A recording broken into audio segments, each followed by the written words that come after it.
Brought to you by Charity Mobile, the phone company that supports life and family. 5% of your monthly plan price goes to your favorite charity. Mention offer code TRADITION for a special Christmas offer. Learn more at CharityMobile.com. It's rare that I am involved in breaking a story that nobody else had, but I received an anonymous tip about the changing situation in a diocese in France that I'd been reporting on for some time. The last summer 2022, a bishop had gotten himself into some trouble. He had been entirely too friendly to tradition, had allowed, in fact, he was not just friendly to tradition, he was also friendly to charismatic groups. He was friendly to all sorts of groups from across the Catholic theological spectrum. He had allowed various groups to come into his diocese to form their own religious houses, their own monasteries, and that kind of thing. And a high-profile theologian had gotten himself ordained after the bishop had refused to do so. He had done it so by getting ordained from a cardinal whose identity has never been revealed, had happened secretly, and that had been the last straw. He had been suspended by Rome. The bishop had. Not suspended, but essentially Rome told him to not do any ordinations of any kind. That was a problem because he had a whole bunch of seminarians ready to get ordained priests. In fact, his diocese has a history of having moderately good vocations. One wonders why they would do this, except they made everybody hold for ordinations for 18 months. The ordinations were put on pause in June of 2022, and it is now December, and they have not ordained these priests yet. We're going to go into the story because I have an anonymous tip about something here, and that is that the seminarians are no longer allowed to have the traditional Latin Mass offered to them. That's incredible. We'll get into that story, so let's get to the actual story for context. So we get the initial story. Headline from Catholic News Agency. Vatican asks for suspension of ordinations in French diocese. The article is from June 3rd, 2022. Again, this is a diocese that had a lot of vocations. They had a lot of traditional seminarians, and I think that's a very big part of this problem. A lot of traditional priests, a lot of traditional seminarians, fairly conservative area, but at the same time, the diocese had been known to allowing charismatic Catholic groups in, and they thrived there as well. The bishop, I guess, took what we would call the very pastoral approach to saying, whatever it is you need from the Catholic Church that we can give you, we will provide you in this diocese. And I guess that wasn't good enough for modernist Rome. From the article, quote, the Vatican asked a diocese in southern France to suspend its ordinations of priests and deacons scheduled for this month after a, quote, fraternal visit of the diocese. Bishop Dominique Ray of Fréjus-Toulon announced June 2nd that the suspension was requested due to, quote, questions that certain Roman dicasteries were asking about the restructuring of the seminary and the policy of welcoming people to the diocese. We welcome this request with both sorrow and confidence, aware of the trial it represents above all for those who were preparing to receive ordination, Ray said. Known for his support of the traditional Latin Mass, Ray said that he has already spoken with Cardinal Marc Ouellet, prefect of the Congregation for Bishops, and other offices of the Roman Curia about the questions raised by the visitation. Pending the outcome of these ongoing exchanges with the Roman dicasteries, it has been requested that the diaconal and priestly ordinations planned for the end of June be postponed, he wrote in a letter published on the diocesan website. The French diocese's ordinations were scheduled for the feast of Saints Peter and Paul, June 29th. End quote. Those ordinations, at least at the time of recording of this, haven't happened yet. They are presumably in the works of getting scheduled, though, because there's now new leadership in that diocese. Yes, Bishop Ray is still there, but he has now become a figurehead in his own diocese.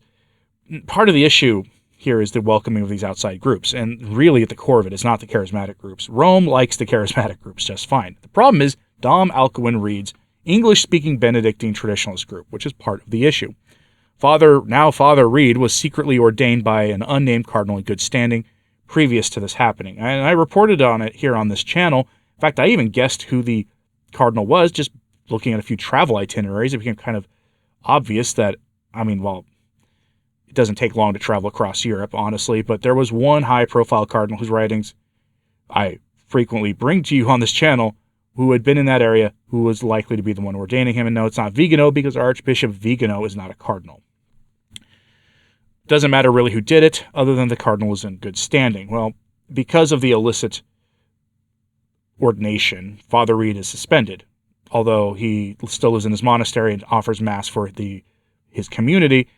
Nobody is permitted to come in from the general public to go there. I don't know how that is being enforced or if it's being honored or not, but that ordination probably was the straw that broke the camel's back. The latest news was that Francis appointed a coadjutor bishop of the diocese. So back to Catholic News, headline from that agency, from an article about 6 weeks ago, Pope Francis appoints coadjutor to French diocese where ordinations were halted. So a coadjutor is a bishop who sort of shares the office of being the local ordinary. He assists the local ordinary, we'll put assist in air quotes here, with governing the diocese until the bishop retires.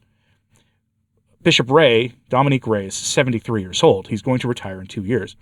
This new coadjutor bishop will automatically have right of succession, meaning he will automatically, without any fanfare, without anything else, become the ordinary upon the retirement or passing of Bishop Dominique Ray. This happens. It's not an unusual thing to have happen. Something like this happened in the United States a couple of years ago.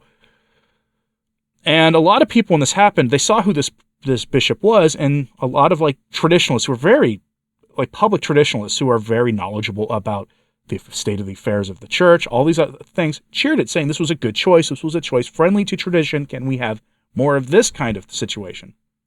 Unfortunately, they were wrong. I'm not going to name names, though, because I'm not in the business of, pointing out errors and telling people I told you so. Well, here, just pointing out that this was an error some people made. And we'll get to why they're wrong here in a moment.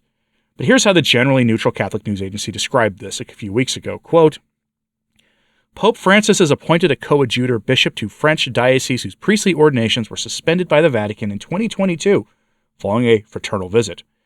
Bishop Francois Touvet of Chalons will serve alongside the current Bishop of Fréjus-Toulon, the 71-year-old Dominique Ray. Sorry, I said he was 73. He's 71. And will automatically succeed him upon his resignation after he reaches age 75. The Diocese Touvet has been given special powers in the government of the diocese, namely seminary and priestly formation, financial administration, management of the clergy, and support of religious communities. The diocese will welcome its new coadjutor bishop at a mass at Notre-Dame de la Cède Cathedral in Toulon on December 10th. According to the French newspaper Libération, Touvet is, quote, an assertive conservative from a military family. Jean-Marie Genois, the religious affairs editor of France's Le Figaro newspaper, reported last week that Touvet also shows strong pastoral qualities, end quote. He's also described as being friendly to traditional Catholicism. That's why a lot of people in our side of things were actually pleasantly surprised by this appointment.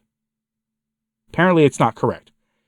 I'm not surprised. His military background does suggest to me that he will be more likely to follow orders. That's not necessarily a bad thing. That's what you would want in someone, who has a strong military background.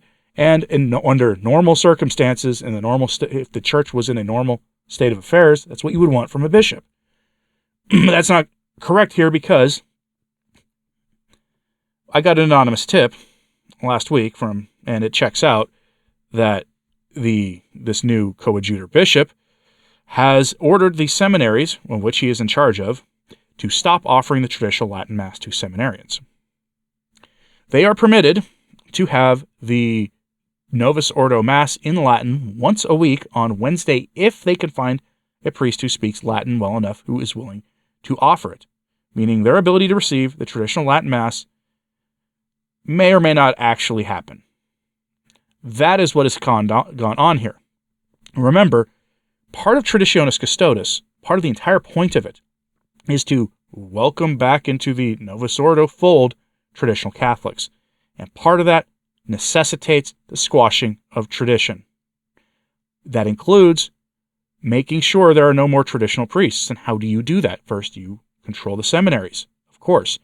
But also, you remember, Traditionis Custodes had a key feature to it. It said explicitly that priests who have the faculties now by their bishop and bishops were told to grant faculties to 1 or 2 priests in their diocese to offer the traditional Mass. Any other priest who wants to offer it has to request permission from the bishop, who has to request permission from Rome for that to happen. And it almost never happens. I've seen accounts of it happening like once since Traditionis Custodes. So then logic says, if they're going to restrict it that way, that they also need to restrict it at the seminary level. And so this is what we're seeing.